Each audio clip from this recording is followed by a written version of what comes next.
Hey guys, welcome. Muskie Rogers Podcast, episode number 288. Guys, thanks for listening. Thanks for telling a friend.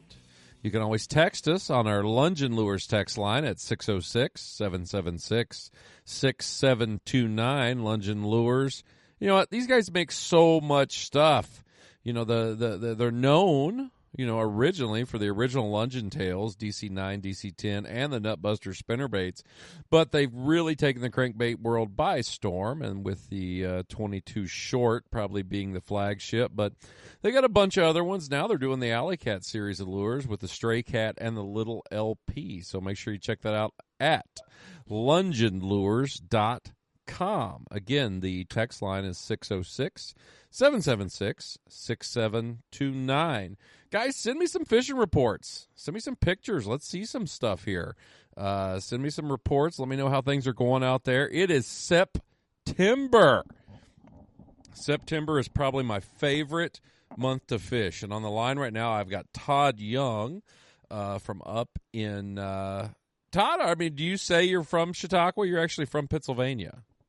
Yeah, I'm actually from Pennsylvania, but we spend the summer and fall up there at Chautauqua Lake, New York. It's about 2 hours for me. I have a camper I live in up there because, you know, lots of times we get into doing, 20 days in a row and fishing late nights. I just stay there, come home every once in a while during the summer. But Pennsylvania, early April, May, we fish Pennsylvania. And then October, November, I do a little mixture of Chautauqua Lake, New York, and then back at PA.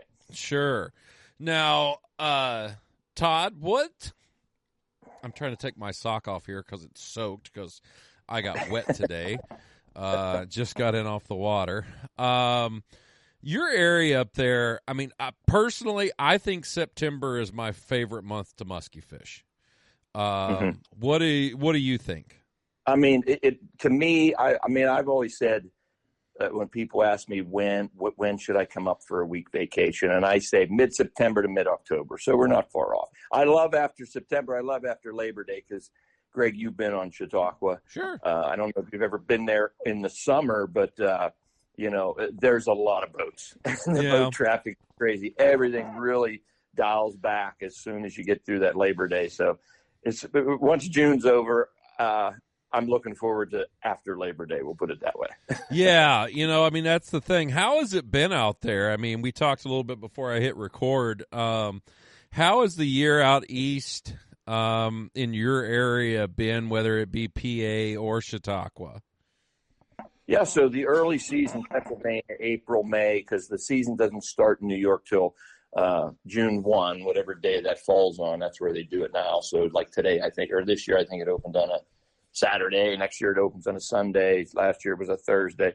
But early season PA, I mean, PA's doing some great things with their fishery, with their stocking. And I'm going to say they've been doing it about 8 or 10 years now. And man, it's really showing.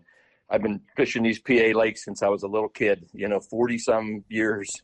And the fishing right now in PA is the muskie fishing is top. Top of the line. It's as good as it's ever been. All they're doing is they're not stocking near as many fish. They're holding their fish. So they're doing their stocking of so they're taking those eggs in like April, raising them, keeping them throughout the winter, and then they're stocking them like in May, June. So they're stocking fish that are getting ready to hit their next growth spurt, and they're 12 to 15 inches long. So you've taken so much of the predation out of those fish. They're not stocking near as many, but let me tell you, it's working. So, I mean, we had really nice, I have numerous lakes that I fish here. All of them, the fishing is just better, as good as it's ever been in Pennsylvania. And then we move on up to Chautauqua. Chautauqua is, a world-known fishery. They on the other hand have, a few years back there, maybe the last 10 years, they cut way back on their stocking. So they figured there was too many fish out there. They were seeing a lot of red spot, and I would be the first to admit it. And I mean, it's neat when there's all those muskies, but when you start seeing, a lot of red spot, nature takes over, and nature can deplete that fishery real quick. So they cut way back, and, we're seeing those times right now. A lot of really nice fish, a lot of, mid 40-inch fish and up on Chautauqua. We're missing a few of those years where, I mean, there's some there, obviously, but, they cut the stalking down to about a quarter of what they used to do. And we're seeing that. But now they have a bump back up, and we're running into, as we're casting in the spring when the water's clear, we're seeing some of those, 25, 28-inch fish, which we just weren't seeing very many of those. So, the fisheries all go up and down. I mean, I know you've seen up and downs on Cave Run. We're in one right now. I mean, it is just one of those deals. So let's talk about red spot. I mean, I'm not sure I even know what it is. What the hell is it? So, I mean, we were dealing with this back in. So, red spot is there's a bacterial and there's two different types, and the one will kill the fish. One's a bacterial infection, one's a virus or something. Okay, and back in the late 70s, early 80s. They were just stalking the heck. Pymatooning Lake in Pennsylvania was like, at the time in the late 70s, they were putting out enormous fish, unbelievable numbers. They were stalking. Well, it got red spot in it. Same thing happened to Chautauqua Lake about the same time period. And, it wiped out 3/4 of the population of the fish. It's a disease. I mean, I can't believe that you've never run into those fish that have the big red sores on them and stuff. But I mean, I've seen them. I definitely, the few times I've fished Chautauqua, we've caught some some stuff, mutant, some mutant looking things out there with that on it. Beautiful looking fish, but they got these big nasty sores. Yeah. That's the thing. So, what causes that? Overpopulation, or? That's what they say. It's overpopulation. It's nature's way. You can only have so many of those main predators out there, and they probably are passing it on to each other when they're in there spawning. And I mean, that's a well-known fact. I mean, it pretty much wiped out those fisheries. And I know you've been up. You and I have actually fished up at the Kawarthas together, and that's a lake that, I mean, they don't stock up there, but man, that's just an area that those fish just regenerate.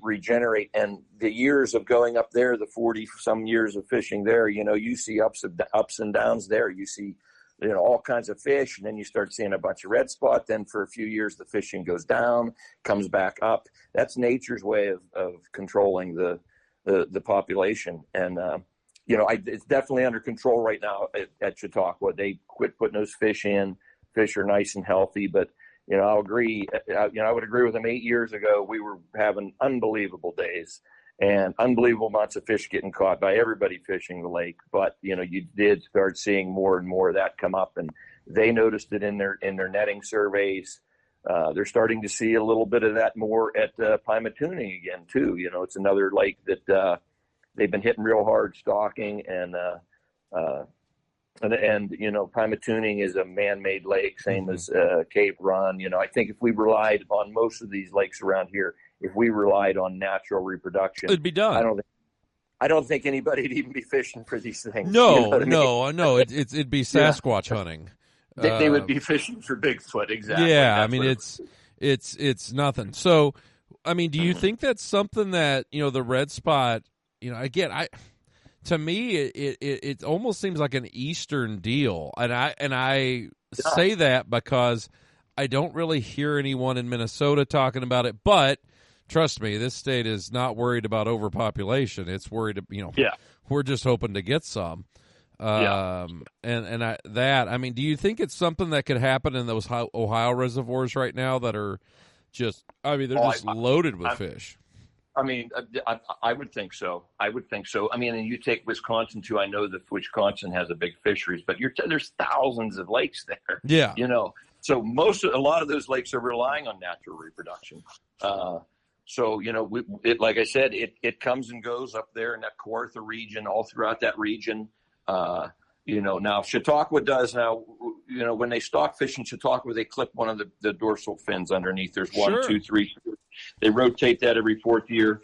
And, I have noticed lately a lot of the fish that we've been catching have all their fins. So there is a natural reproduction there. There's a natural lake there, but, so those fish do reproduce, but what they're reproducing naturally is, a small percentage of what they're able to do by dumping 15,000 8-inch muskies in there every fall. Yeah. Now you guys, now Chautauqua has a pretty rich muskie history. I mean, there's stuff been documented from like the early 1900s. About guys muskie fishing out there. And, New York and I think Chautauqua has the oldest hatchery in the country. Yeah, I mean, so that's where, the history books say that's the first time that man ever intervened. It was even, I think it was in the late 1800s where they gave people permission. They built some type of a cage off of Cheney's Point, and they caught some muskies, put them in there, had them hatch the babies out, and they raised the fish in these pens, this makeshift cage on the water. And after they grew up in the fall, they released them out into the lake. And that's where, as far as what the history books say, what I've read, it's like the first time they've ever known that man intervened to try to do a fishery. And, there's still a hatchery on the lake to this day, 140 years later or something.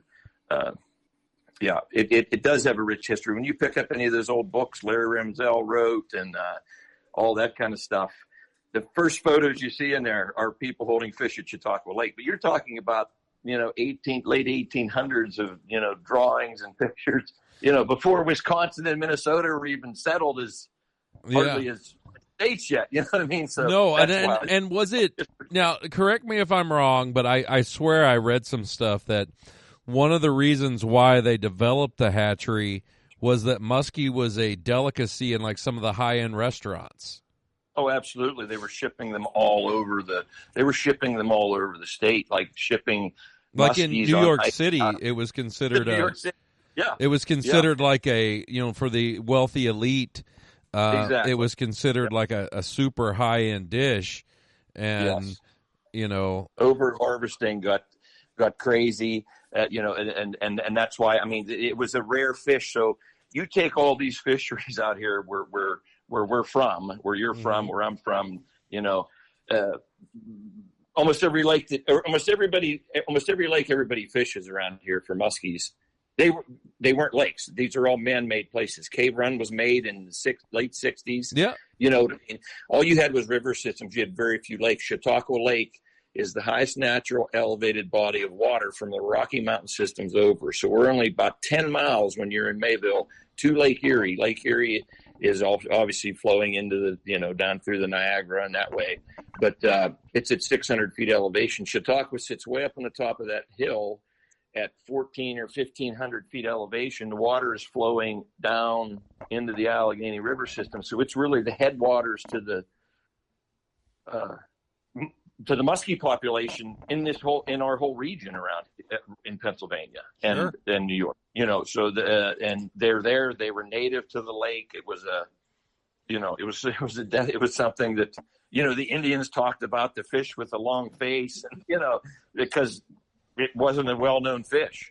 Back in the day. No. And that's the thing. I mean, Tony even, I remember him telling me that one of the big restaurants in northern Kentucky, high-end places there, he remembers served on the menu when he was a kid. So back in the 60s, muskie pike on the menu. So that's pretty amazing, and it's so different than what we're accustomed to now, and I'm going to be the first to admit, and I know you would say the same thing. When I grew up as a kid, people said, "Did you keep them and eat them?" I was like, "Yeah, only if they were legal." Yeah. Oh no. I mean, and I kept the first probably 3 or 4 that we had and that we caught. I probably caught my first one when I was like 12, so that would have been like 91. Something like that. And I mean, I still got a picture of it. It was a 37-incher, and it was like, it was on ice, and it looked like I was holding a boomerang that smelled bad. Yeah. It was, no, I mean, that was kind of what we did. And then, we released on our own as well. I mean, before Muskie's Inc. and stuff. But I think Muskie's Inc. And the Muskie clubs did a really good job of promoting the catch and release aspect to it. And, keeping it, because, and the education got out there of, these fish aren't cheap to stock. They're a very expensive fish, and they are very fragile in that young age there. And so it's it's something that you don't want to, you don't want to hurt your fishery. And, and I've been fortunate enough and stuff to fish in a lot of places. And you were talking about the kind of the ebb and flow of the ups and downs and stuff of fisheries. I mean, a lot of the stuff you just got to ride out. But no, there's some, I mean, especially with stock fishing. I mean, natural fisheries, I don't think are as affected. But I mean, stocked fisheries, if you alter those stockings and stuff, you can really fuck those things up fast. You can change things dramatically real quick. I mean, and we've seen that in the state of Minnesota here, Kentucky, anywhere, these fisheries that, once they get built to something, really good, all of a sudden you see, well, we're going to cut back the stocking, but it'll keep itself going. That's just simply not true. It doesn't happen. It doesn't. Yep. I mean, and I'm not, and that's not coming from someone who's a biologist and because I'm not. It's just coming from someone that's out there every day and you see it. I mean, we're dealing with that at Cave Run right now. We're dealing with a, where our stocking has been cut some, and it hasn't been cut for money or anything like that. They've just had problems in the ponds at the hatchery, and we're definitely seeing it. I've had to I've actually had some decent years, but I've had to really change my attack and places I go and stuff like that to battle the less fish pressure. And it's just, and you guys, in the further south you are, the quicker recovery you can. I mean, how old was the state record down there caught by Scott's? Yeah, it's 14. It was 14 years old. So you just go up a few states where we live in New York, and they're saying, to get a fish, to get one of those big 48-inch females in Chautauqua Lake, New York, that fish is 20 plus years old. Yep. Yeah. And then you move up into Canada, and I'll tell you one quick story of, we have one, we had one that, I mean, it wasn't doing well. My father caught it. It was mid-90s.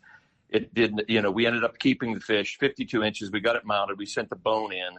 So I was 29 years old at the time.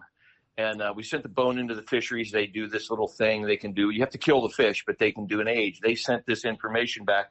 That fish was 27 years old. Jeez. So we caught the fish, and it's on a lake, and I'm like, that thing's been in here the whole time before I was even here fishing for him, Yeah. The whole time we've been coming. So those northern fisheries, I mean, that they're more fragile. The southern fisheries, southern Ohio, down there where you're at, I mean, it can make a quick comeback. Couple good years of stalking, bam, you're going to be right back on them. Yeah, that's the thing. It's just convincing and getting, and again, working with state government and everything. It's all about getting it back on the level, and that's part of it. I mean, and it can be very frustrating when you're trying to do it, especially when these fisheries start to do that. But let's just change gears here a little bit, Todd. You're now, are you still? You and Andy are still doing the rod holders and bait stuff like absolutely. That, right? Yep. Fat AZ Muskie products. The Fat AZ Muskie products. Let's talk about that, because the rod holders are, ever since you guys have made those, they have been, a staple in my boat, and for many, many, many, many people. Why don't you explain to people exactly, kind of how these rod holders came about and why you seen a need for them? Yeah. So what we did was we were, They originally became about from a side, like sort of a side project. So remember our Project X, that's one of the things we were working on. Rod holder that would pull the bait, or you could turn it upside down, jig it. Andy's making, Andy's the brains of the outfit. I just give the ideas and then I test everything. But Andy put some stuff together. We got it going.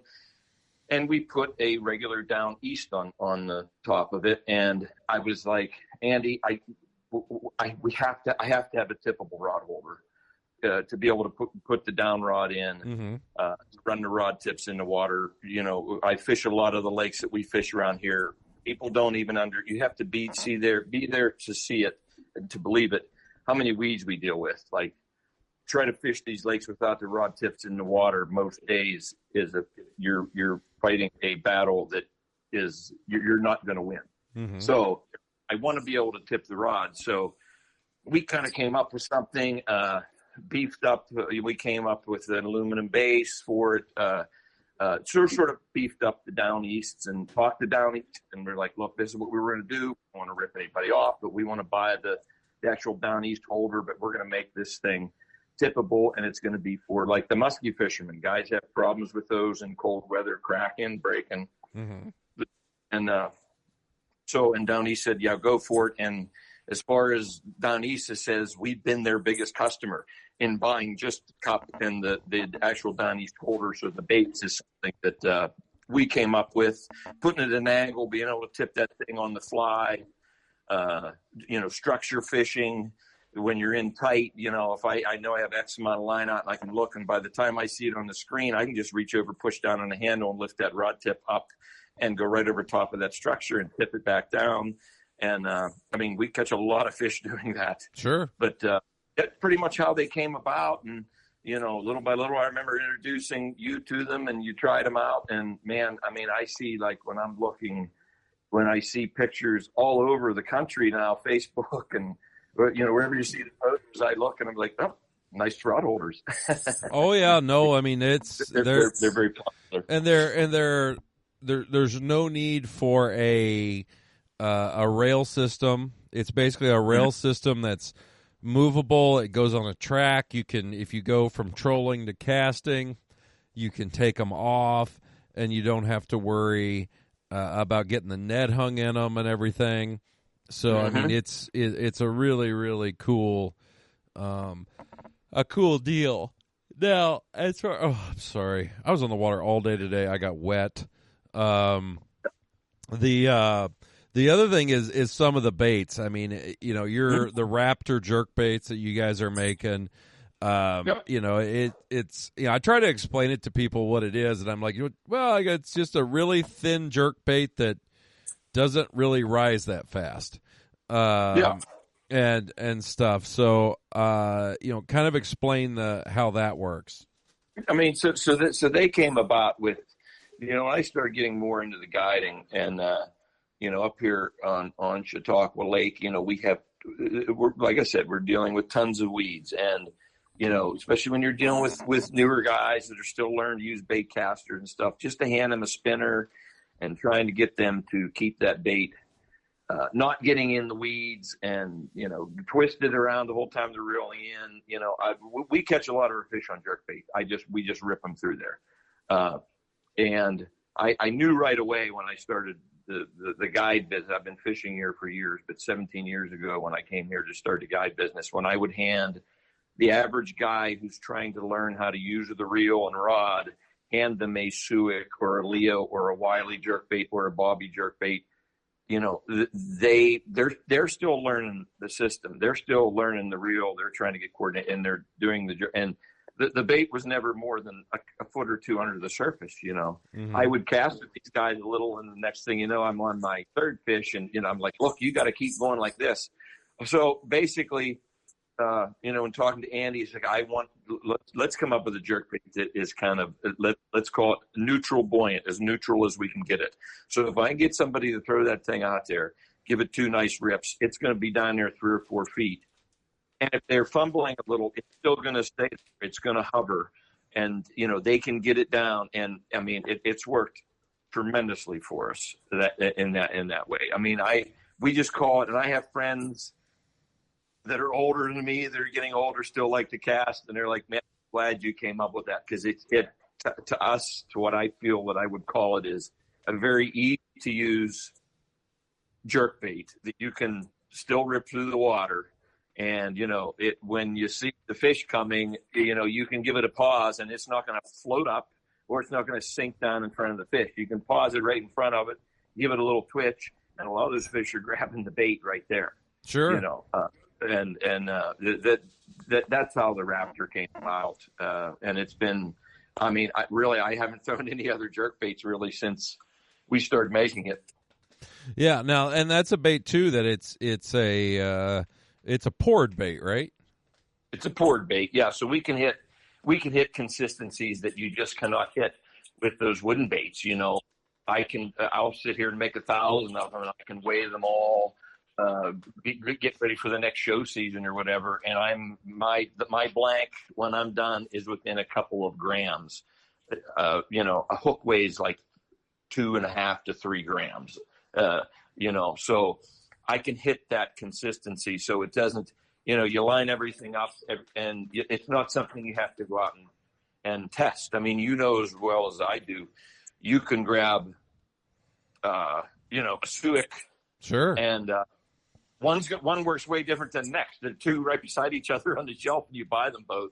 But a lot of that has to do with the wood densities, and guys will add weight to the wood, of course. Mm-hmm. But every piece of wood is acting a little different. So they're very consistent. Once we hit the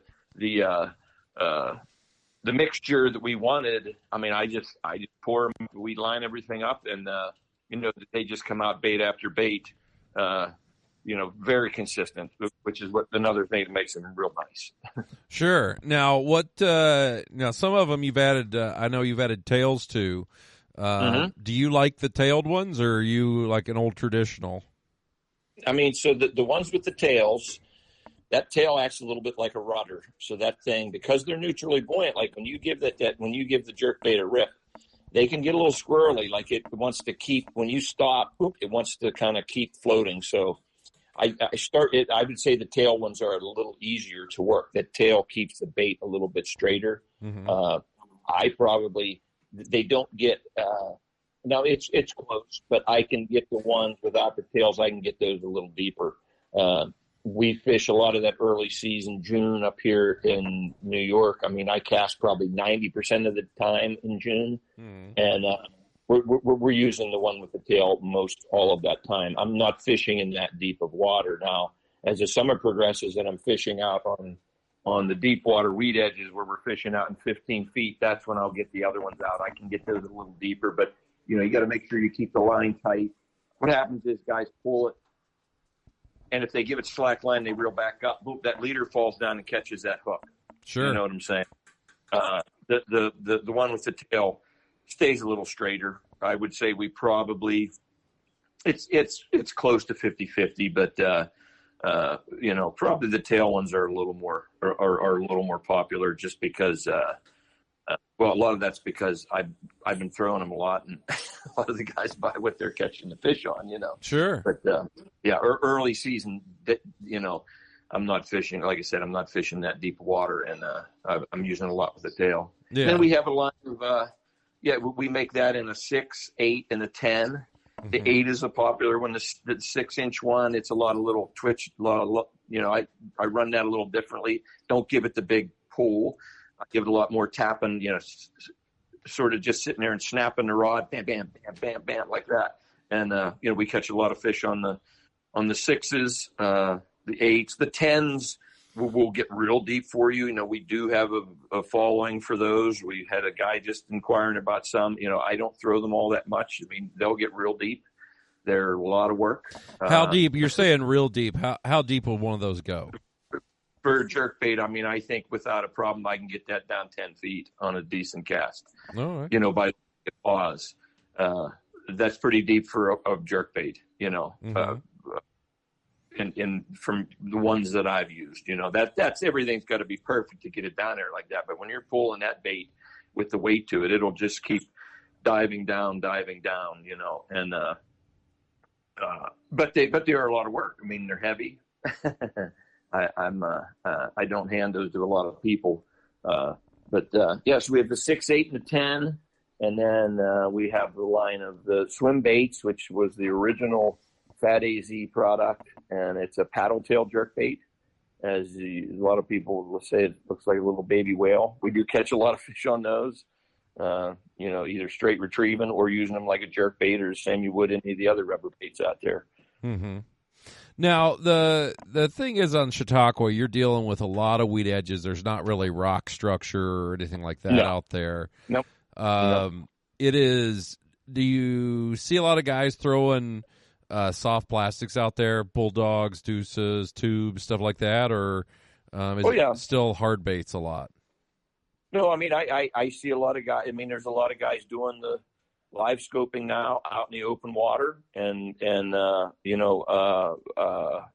throwing the big rubber baits. I mean, some of them are throwing our big rubber baits. They're all the same, but, and letting that bait settle down. And, I catch fish on them, jigging them, I'll have a guy that's not really good at casting. We'll be on a weed edge where I have one guy throwing towards the weed edge, but the back of the boat, you're in 18 feet of water. Mm-hmm. And I'll have them throw that thing out, and I'm going to say, give it a 10 count, and then, just, rip it once, let it fall. When the line tightens up, take 2 cranks, rip it again. I mean, sort of just using it like a jig. And we're catching fish like that also. Yeah, Chautauqua is, I mean, it's a great lake. It's a great fishery. But when I talk to the guys, and we just did a podcast with the Muskie Insider guys the other day, and, they're talking about fishing the sand and the rock bars and the rock humps and this and that. And we don't have that at Chautauqua. It's a glacier cut lake. It's a big basin. Really, our only structure is weed lines. And then other than that, it's open water fishing, whether you're in the South Basin and you're trolling or casting out in the main basin. Deepest part of that whole section of the lake is 18, 19 feet. Mm-hmm. And then the northern end has 7, 8 holes to go down to 40 some feet of water. There's guys that catch them jigging out there 40 feet down, 50 feet down. I don't fish for those fish for my own reason. I just think it's hard on them bringing them up. It's coming from experience.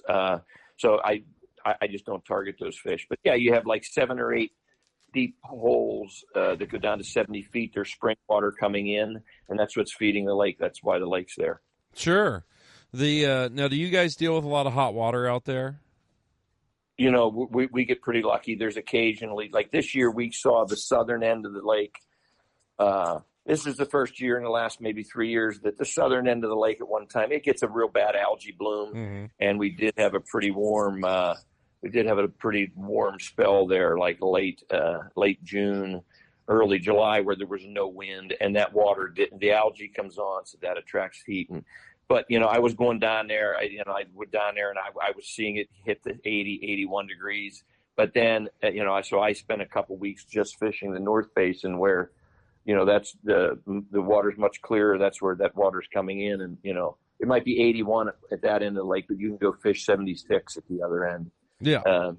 But I would say it's 50-50. There's some years it gets warm, and there's some years that I do cancel trips and try to move on, and do other things. But there's a lot of years we just don't have to deal with that. I mean, I was just talking to you. I mean, the last week or so ago, we had a week of 46 degrees in the morning, highs in the high 50s. The water temp was, I was getting 69, 70, 71 degrees in August. So that's nice. Yeah, no, if you can do that, that's great. And I've had Jordan Weeks on here, fisheries biologist from Wisconsin, and what's interesting that Jordan told me, and it makes sense, is he goes, temperature really doesn't matter as much as dissolved oxygen levels, and he goes, that's kind of what we've found in the biology world, that make it harder for fish to mortality rates and stuff like that.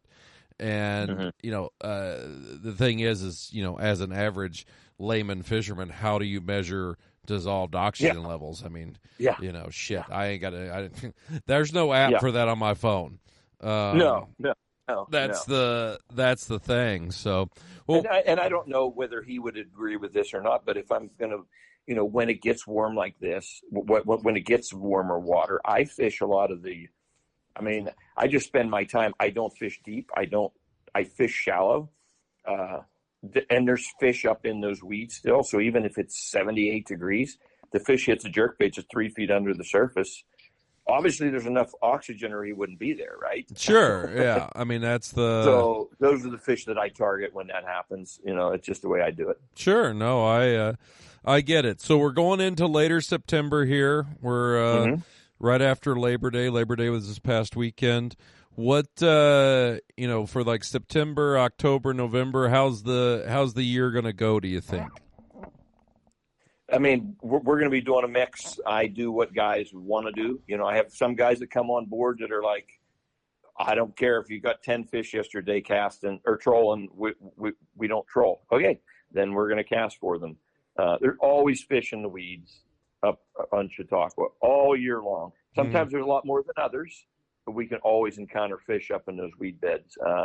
We have a lot of different. I mean, we have crazy weeds there. There's places that you start fishing. There's a lot of weeds that their early weed growth is thicker than you can imagine, but they all die out, and then you get some of the old cabbage sitting. So the weeds look great in the North Basin right now. So we're going to be mixing it up. We're going to be doing a combination of casting, trolling, the same as we've always done, and whatever guys want to do, whatever seems to be working. What does now like September? In a lot of the northwestern part of muskie country, I would say, the even in Kentucky, but the Minnesota, Wisconsin, Canada, that first frost, first big cold front of the fall, we get a big migration shallow, like ridiculous shallow of fish. Is that something you guys see out there, or is that something that you fish? Yeah, I mean, we do see that on years. Now, Chautauqua Lake, like I said, these lakes are ever changing. So it's a natural lake. They've never really introduced anything odd to that lake. So you're talking these fish, there's perch, there's bluegill, bullheads, muskies, gar, largemouth, smallmouth, walleye. I mean, that's it. Some suckers that live in the streams.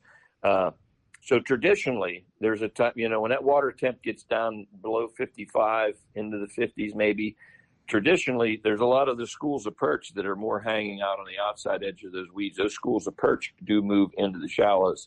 Now, it's nothing like the migrations. There's nothing like you see fishing these man-made reservoirs, where there's shad and alewives. You don't, I don't see them, or you guys are dealing with what? Herring and Cisco's. I mean, that's what we got up here. Yeah. Cisco, whitefish, stuff like that. Yes, yeah. So we don't have any of that here. It's a natural lake, but there usually is a time where a lot of those perch schools will move back into the shallower water. Whether it's it's probably because it's a little warmer in there, and they start moving back in during those cold fronts, and usually we get a pretty good casting bite then. But the lake has changed. It's entered with years ago. There's a lot of white bass and white perch in the lake now, and that has definitely changed our fishery. You mentioned it. You got to change your methods. I mean, I'm fishing a lot deeper than I used to when I'm trolling. Because those white bass, those white perch, they're spending a lot of time out in the open water, and they'll go down on the bottom and stay and sort of hover kind of deep. And I mean, the muskies are eating whatever. They don't know the difference, whether it's a white perch or a yellow perch. And it has drawn a lot of those fish out to the open water. So, I mean, that's the changes that I've done in the last 10 years. I've just been, fishing a little deeper. And, that's just the changes of the times of a fishery. Sure. It's not bad, but it's the white bass and the white perch that have done that. Yeah. No, you got movements and stuff. And everything. How Todd? How can somebody get a hold of you if they want to come fishing with you? Muddy Creek Fishing Guides, mcfishandguides.com. Like I said earlier, there we fish Pennsylvania, April, May. Start up at Chautauqua June 1. Fish there through October, and then October, November we mix it up. I come back and forth. I'm starting to make some runs back home here, and spending some time with the family and sleeping in my own bed. But, I'll come bring the boat back and fish 3 or 4 days on our PA lakes, and then I'll, hit some times up there at Chautauqua. So, yeah, get a hold of us, and we'll get out there and get you on some fish. That's the goal. All right. Well, good deal. And guys, if you've never tried it, definitely check out the Chautauqua area. It's pretty cool. Fished it a couple times in tournaments. Always seem to catch fish out there. Good population, neat area. You can get buffalo wings. They really like those. The real buffalo wings. Real buffalo wings. It's a cool area. And guys, before I forget, I didn't tell you, the podcast tonight's brought to you by Thorn Brothers, thornbros.com. Check them out for rods, reels, pretty much anything you're going to need.